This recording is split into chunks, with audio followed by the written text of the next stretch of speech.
香港出世，韓國出道，頂流歌手王嘉爾 Jackson Wang 喺全球各大社交媒體追蹤人數超過1億。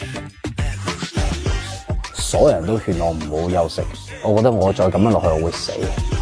2023年，佢展開人生第一次嘅世界巡迴演唱會，足跡遠至巴西、智利同墨西哥，仲有亞洲、北美洲以及歐洲等國家超過30個城市。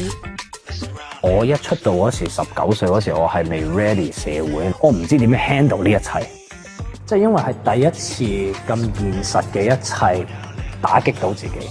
咁其實你冇時間去反應。事業正處於黃金期嘅 Jackson 突然宣布要休息1年。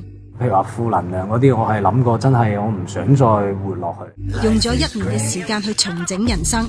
2025年佢強勢回歸。我心裏面揾到平靜。到底過去呢1年佢經歷咗啲乜嘢呢？芷珊再約王嘉爾。